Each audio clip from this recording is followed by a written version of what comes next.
강의 23번째 시간입니다. 영적 교만에서 벗어납시다 라는 제목의 말씀을 가지고 이 시간에 함께 은혜를 받기를 원합니다. 고린도 교회는 영적으로 많은 능력이 나타났던 교회이기도 합니다. 은혜가 충만하고 성령의 역사도 교회 가운데 굉장히 많이 나타났습니다. 그런데 문제가 있습니다. 그 문제가 무엇이었냐? 바로 영적 교만입니다. 바울은 고린도 교회를 향해서 자유와 또 권위에 대한 이야기를 하면서 결국 우리에게 하고 싶은 이야기가 무엇이었냐? 결코 우리가 영적인 교만에 빠져서는 안 된다라는 것을 우리에게 말씀하고 싶은 것입니다. 고린도 교회 성도들은 영적 교만에 빠져서 서로 당을 짓고 또 분쟁을 일삼았고 또 자신들이 추구하는 영적인 그런 성향들을 강조해 왔습니다. 오늘 본문은 8장에 나오는 우상에게 바쳐진 제물을 먹는 문제에 대해서 그 연결선상에서 지금 계속 이야기가 되어지고 있습니다. 고린도 교회 성도들 중에서는요, 우상 제물에 바쳐진 그 제물을, 우상 제단에 바쳐진 제물을 먹는 부분에 대해서 두 가지 이 측면으로 각각 주장하는 사람들이 있었습니다. 첫 번째가 무엇이었냐? 절대로 이것은 우상 숭배이기 때문에 절대로 그 음식을 먹어서는 안 된다. 그래서 절대 우상에 바쳐진 고기는 먹지 않겠다라고 주장하는 사람들이 나타났습니다. 그런데 거기에 반해서 또 한 측면은 무엇이냐? 우상은 아무것도 아니고 그래서 우상에 바쳐진 제물도 아무것도 아니다. 그러니까 우리가 그것을 자유롭게 먹어도 결코 흠이 되지 않는다. 그래서 먹어도 된다라고 주장하는 사람들이었습니다. 그런데 바울이요, 이 우상 제단에 바쳐진 그 제물을 먹는 문제를 이야기하면서 그 해결점으로 뭘 이야기하고 있느냐면 8장 1절에 보시면 이렇게 이야기합니다. 우상의 제물에 대하여 우리가 다 지식이 있는 줄을 아나 지식은 교만하게 하며 사랑은 덕을 세우나니 이렇게 말합니다. 그러니까 우상의 제물에 대해서 우리가 다 뭐가 있다는 거예요? 지식이 있다라는 걸 이야기합니다. 너희들 어떻게 할지 다 알고 있다. 그렇게 말하고 있는 겁니다. 그런데 너희가 다 알고 있기 때문에 뭐 한다는 거예요? 교만해진다. 그렇게 이야기하고 있습니다. 또 뭐라고 이야기하시느냐? 9장 27절에 보면 내가 내 몸을 쳐 복종하게 함은 내가 남에게 전파한 후에 어떻게 해요? 도리어 자신이 버림을 당할까 두려워합니다. 그렇게 이야기하고 있습니다. 그러니까 복음을 전한 자가 도리어 하나님 앞에 버림당할까 봐 두려워해야 한다. 그렇게 이야기하고 있습니다. 이 두 구절의 의미가 무엇일까요? 무엇을 이야기하는 것일까요? 이 두 구절에 대한 의미를 오늘 바울은 이스라엘의 역사 중에서 이스라엘 백성을 출애굽해서 홍해를 지나게 하시고 광야에 거하게 하시는 그 사건을 빌어서 그 사건을 이야기하면서 이 일에 대한 답을 우리에게 제시해주고 있다라는 것입니다. 사실 오늘 본문 10장 1절에는요. 이 헬라어로 카이라고 하는 단어가 해석이 안 되어져 버렸어요. 그러니까 이 헬라어 원문에 의해서 본문을 조금 더 현실적으로 이야기하면 어떻게 되느냐? 9장 27절에 내가 내 몸을 쳐 복종하게 하면 내가 남에게 전파한 후에 자신이 도리어 버림을 당할까 두려워함이로다. 그리고 그 다음 헬라어 단어인 카이라는 것을 해석하면 뭐라고 되느냐? 이 단어가 왜냐하면이라는 접속사예요. 그러니까 27절에 너희가 두려워함이로다. 그리고 왜냐하면 형제들아 나는 너희가 알지 못하기를 원하지 아니하노라. 그러면서 왜 너희가 넘어질까 두려워해야 하는가? 더 앞에 구절로 나아가면 너희가 다 지식이 있는 줄 알고 있으나 그러나 그 지식이 너희를 교만하게 한다. 왜냐하면 그 이유에 대한 이야기를 지금 해설해 나가려고 하고 있다는 거예요. 자, 그러면서 본문의 시작을 뭐라고 이야기하느냐? 너희가 알지 못하기를 원하지 아니하노니. 뭐가 이렇게 어렵습니까, 성경? 쉽게 말하면 뭐합니까? 여러분이 반드시 그것을 알아야 됩니다. 여러분 반드시 알아야 합니다. 이러면 되지. 너희가 알지 못하기를 원하지 아니하노라. 이거 되게 어려워. 저는 처음에 이걸 보면 도대체 알지 못하기를 원하지 아니하노라. 뭐지? 다 반드시 알아야 된다. 왜냐하면 너희가 반드시 알아야 된다라는 거예요. 뭘 알아야 되느냐? 그 사실이 우리 조상들이 다 구름 아래에 있고 바다 가운데로 지났으며 라고 이야기합니다. 이 사건을 뭘 이야기하느냐? 이 구름 아래 바다 가운데, 여러분 뭘 이야기할까요? 출애굽에서 구름 아래가 뭡니까? 하나님께서 낮에는 무슨 기둥요? 구름 기둥. 밤에는 무슨 기둥요? 불 기둥으로 인도해 주셨잖아요. 그러니까 구름 아래라고 하는 것은 바로 출애굽의 광야로 걸어가는 이스라엘 백성들의 그 상황을 나타내는 거예요. 자, 그리고 너희가 바다 가운데로 지나면 이 바다 가운데는 뭘 이야기할까요? 홍해를 건넌 사건을 이야기하고 있는 거예요. 그리고 또 그 다음 뭘 이야기합니까? 바울이 2절에서 구름과 바다를 세례와 연관시켜서 이야기를 하고 있다라는 거죠. 자, 이게 왜 세례와 연관되어지느냐?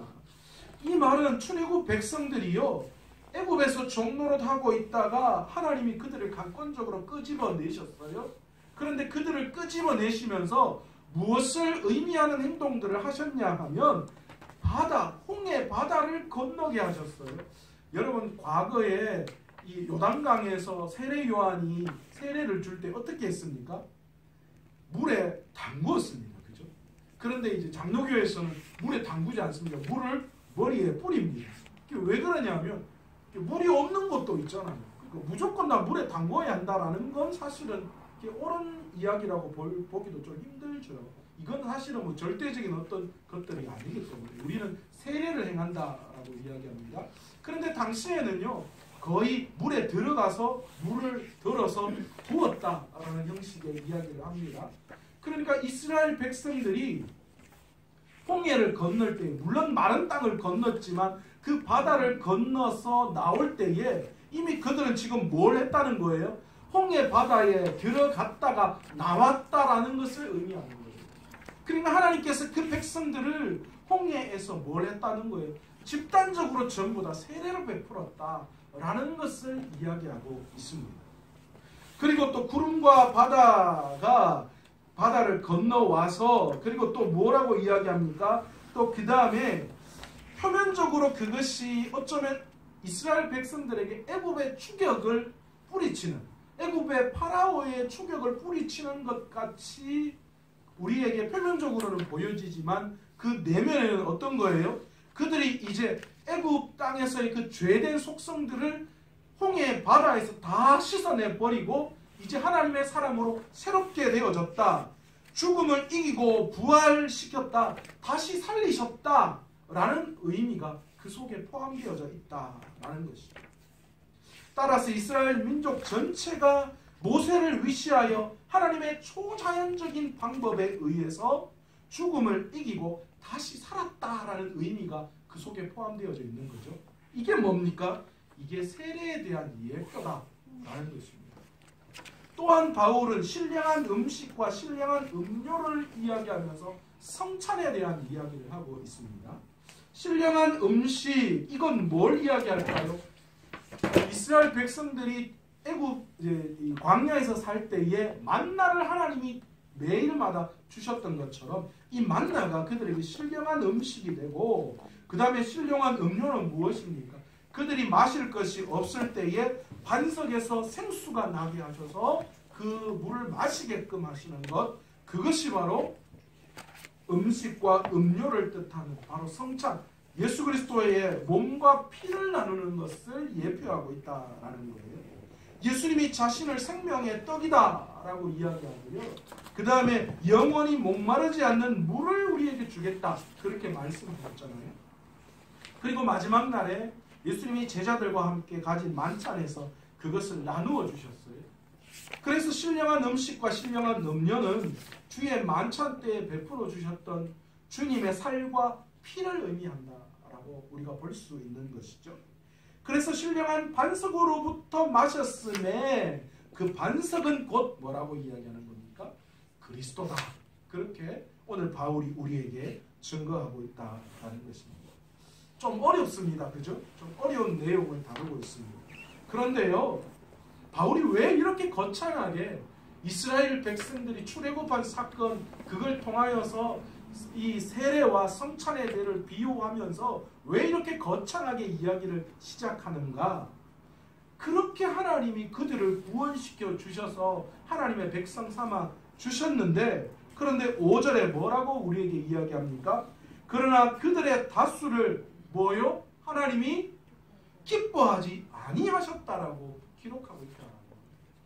그렇게 존귀한 자로 여기시고 하나님의 기적 같은 방법으로 그들을 하나님의 자녀 삼아 주셔서 젖과 꿀이 흐르는 가나안 땅으로 인도하게끔 하셨는데, 그런데 그렇게 그들을 광야에서 멸망의 땅에서 하나님의 땅으로 인도하셨지만, 그러나 하나님이 다 기뻐하시는 건 아니다라고 이야기합니다.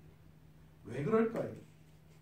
왜 그렇게 이야기하시는가? 왜 기뻐하지 않는가? 그 이유를 7절부터 소개하고 있는데, 그 이유가 7절에 뭐라고 나옵니까? 우상 숭배했다라는 사건을 이야기하고 있습니다.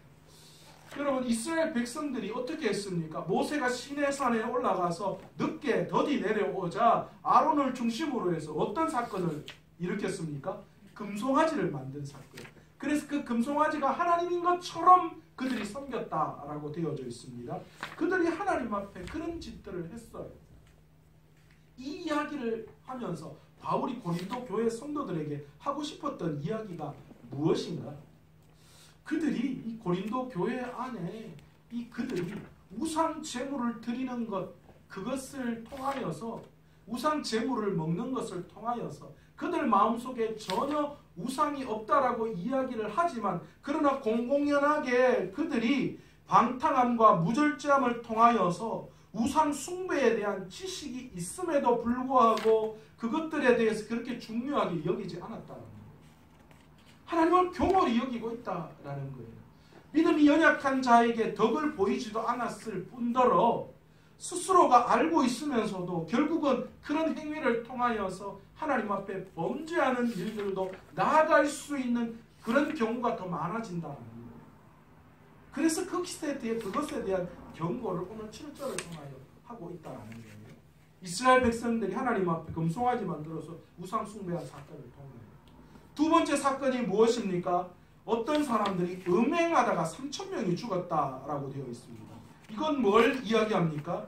이스라엘 백성들이 시딤에 머물러 있을 때에 어떤 일이 일어납니까? 모압 여인들과 성적인 범죄를 저질러서 하나님이 징계를 받게 되어집니다. 그 사건을 이야기합니다. 사실 이들이요, 이 모압 여인들과 성적 범죄를 저질렀던 것은 이 바알 제사 중에서 음란한 행위가 그 속에 포함되어져 있는 것을 우리는 볼 수 있어요. 결국은 그들이 이 모압 여인들과 음행을 했다라는 것은 바알 제사 속에서 여사제들과 성적인 관계를 맺는 것, 그것이 바알을 섬기는 제사의 방식이거든요. 그러니까 그들이 그 여성과 성적인 그런 행위를 한, 음행을 한 그것만이 문제가 아니라 그 속에 뭐가 있었어요? 하나님이 아닌 다른 신을 섬기는 그런 잘못이 그 안에 여전히 숨어 있음에도 불구하고 그들이 뭐 했다는 거예요? 그것을 함부로 여겼다라는 거예요. 여러분, 고린도 교회 성도들이 뭘 이야기했습니까? 창녀에게 가서 그런 여러 가지 성적인 부도덕한 일을 할 수 있다는 것을 주장했어요. 왜요? 몸은 아무것도 아니고 그들의 영적인 부분이 더 중요하기 때문에 몸은 함부로 해도 된다라는 식의 생각들이 그 안에 있었다라고 말씀을 드렸습니다. 그런 것들로 인해서 그들이 음행을 했는데 결국은 뭘 이야기하는 거예요? 그들의 마음속에 하나님을 지켜낸다라는 그런 하나님 안에서의 자유를 이야기하는 것이 아니라 그것을 빌미 삼아 잘못된 일들을 일삼았던 것을 바울이 지적하고 있다라는 것이죠. 세 번째는 뭘 이야기합니까? 시험 당하다가 뱀에게 멸망한 사건을 이야기합니다. 출애굽기 13장에 보면 홍해를 건넌 백성들이 광야에서 모세와 다투고 불평을 합니다. 이유가 뭡니까? 물이 없다는 것 때문에. 목말라 하는 것 때문에 모세와 다투면서 하나님을 시험합니다. 그래서 17장, 출애굽기 17장 10절에 보시면 뭐라고 되어 있느냐? 그들이 여호와를 시험하여 이르기를 여호와께서 우리 중에 계신가 안 계신가 하였음이었다. 그러니까 물 없는 사건, 그 단순한 그 사건 하나가 결국은 그들이 하나님을 시험하는 그런 지경까지 이르게 되었다라는 겁니다. 바울은 고린도 성도들이 주님을 시험할 만한 행동을 하지 않도록 경계합니다. 고린도인들이 우상 제사에 참여하는 것으로 주님의 인내를 시험하며 우상에 바친 제물을 계속해서 갈망함으로 주님을 시험한다고 바울은 생각했던 거예요. 하나님이 어디까지 봐주시는가 보자. 어디까지 인정해 주시는가 보자. 그런 생각들이 그들에게 있었던 거예요. 네 번째로 10절에 보시면 하나님을 원망하는 사건이 나옵니다. 출애굽 당시에 광야 생활할 때 민수기 21장 4절에 보시면 백성이 호르산에서 출발하여 홍해길을 따라 에돔 땅을 우회하려 하였다가 그 길로 말미암아 백성들이 마음이 상당히 상하였다라고 그렇게 되어 있습니다. 그 사건 때문에 하나님과 모세에게 원망하고요. 하나님이 이 이스라엘 백성들을 징계합니다. 뭐로 징계했어요? 불뱀 사건. 불뱀을 통하여 백성들이 물려서 죽는 사건이 일어납니다. 그래서 모세가 뭐 합니까? 무슨 뱀을 만들었어요? 불뱀하고 똑같이 생긴 노뱀을 만들어 놓고 그것을 쳐다보는 자는 살아날 수 있도록 그런 사건을 행하죠. 오늘 바울이 그 이야기를 하고 있어요. 그 이야기를 통하여서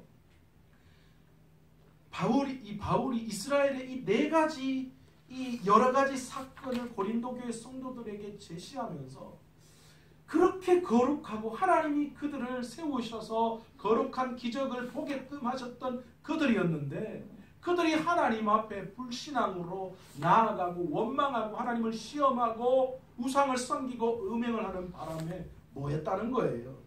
하나님 앞에 미움을 샀다. 하나님이 기뻐하시지 않으셨다. 라고 그렇게 이야기합니다. 그러면서 고린도 교인들에게 뭘 이야기하는 거예요? 너희가 지금 영적으로 너희가 지금 깨어있고 영적으로 은혜가 충만하고 교회 안에 기적 같은 일들이 일어났다라고 하는 그 순간이 지금 뭐하는 순간이라는 거예요. 너희가 지금 깨어있어야 할 때다라고 이야기합니다. 너희가 영적인 교만에 빠질 때가 아니다라는 거예요.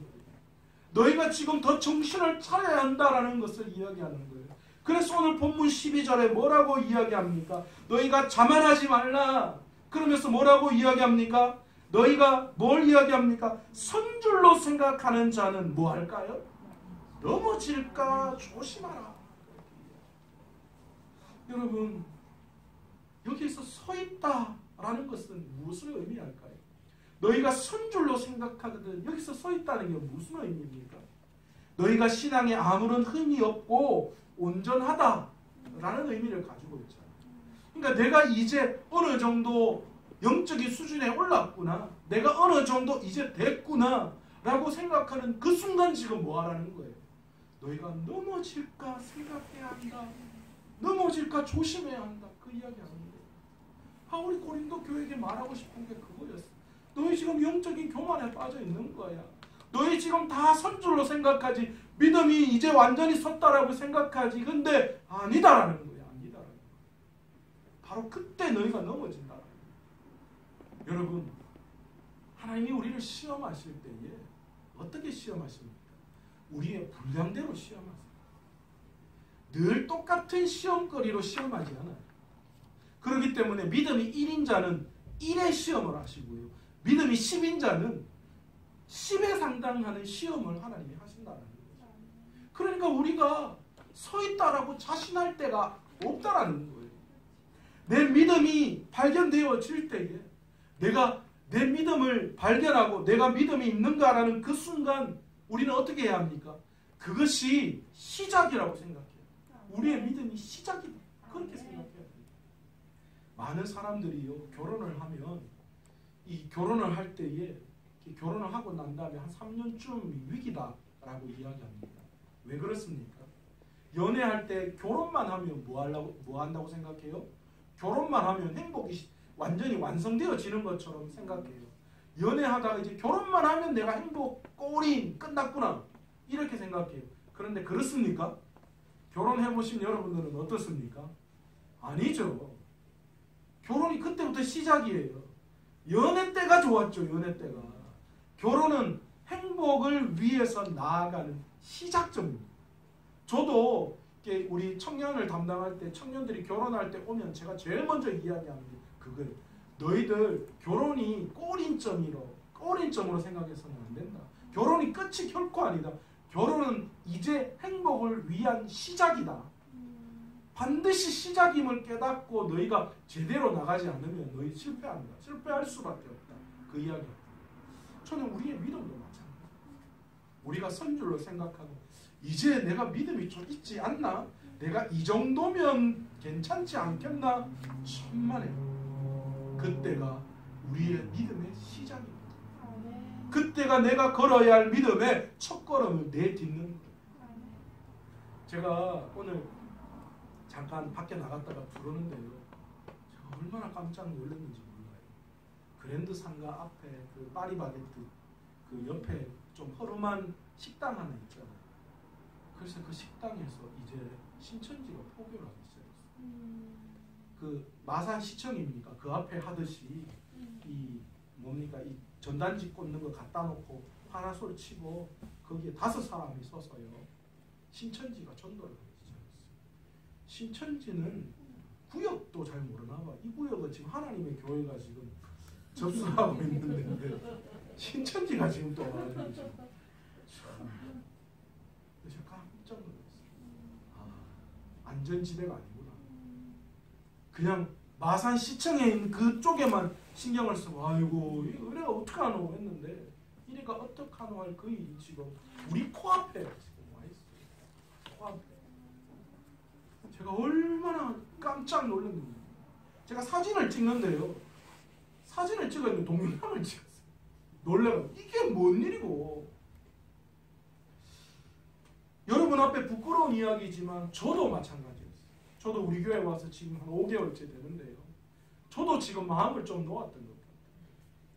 그래서 제가 요즘 깜짝 놀라는 일이 너무 많습니다. 아, 목사님 내가 너무 마음을 놓고 있었구나. 너무 안일하게 생각하고 있었구나. 지금 내가 이렇게 편안하게 생각하고 있을 때가 아니구나 라는 걸 오늘 또한 새삼 느꼈어요.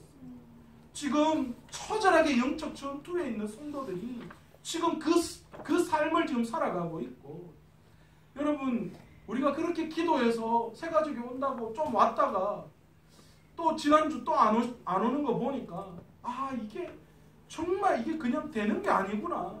끝까지 내가 깨어서 기도하고 하나님을 위해서 달려가고 우리가 깨어서 있지 않으면 이게 안 되는 것이구나 새삼 느꼈어요.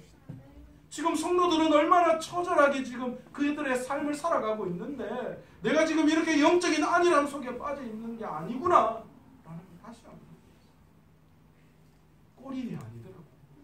이쯤이면 되지 않겠느냐, 이 정도 했으면 내가 충분히 되지 않겠느냐. 아니요, 저도 실수였습니다. 저도 고린도 교회 성도였어요. 제가 영적인 교만에 빠졌어요. 이 정도 하면 됐지 뭐. 제가 그런 마음속에 빠져버렸던 거예요. 그런데 오늘 말씀을 준비하면서 제가 얼마나 느꼈는지 몰라요. 아니구나. 이 정도면 됐지 뭐 하는 그때부터 시작입니다. 그때부터 내가 기도해야 되고, 그때부터 우리 교회가 깨어 있어야 하고, 그때부터 우리가 주님을 위하여 더욱더 시작점으로 해서 달려가야 하겠구나 라는 것을 제가 깨달았습니다. 여러분, 우리의 신앙도 마찬가지입니다. 이스라엘 백성들은 출애굽 사건을 통하여서 놀라운 기적을 바라봤어요. 만나와 또 메추라기 그리고 반석에서 물이 나고 홍해를 건너는 사건을 통하여서 그들은 하나님의 인도하심을 믿었습니다. 그러나 그들은 하나님 앞에 범죄했어요. 여전히 기적 같은 일들이 그들에게 일어났음에도 불구하고 그들은 여전히 하나님 앞에 범죄하기 시작했다. 그게 우리의 모습이죠. 고린도 교회 성도들도 마찬가지였어요. 그 타락하고 그 방탕한 그 지역에 바울이 하나님의 교회가 세워졌다라고 이야기할 만큼 그 교회는 믿음 안에서 영적으로 굉장히 크게 발전하는 것처럼 보였지만 그러나 그것이 영적인 교만이었습니다.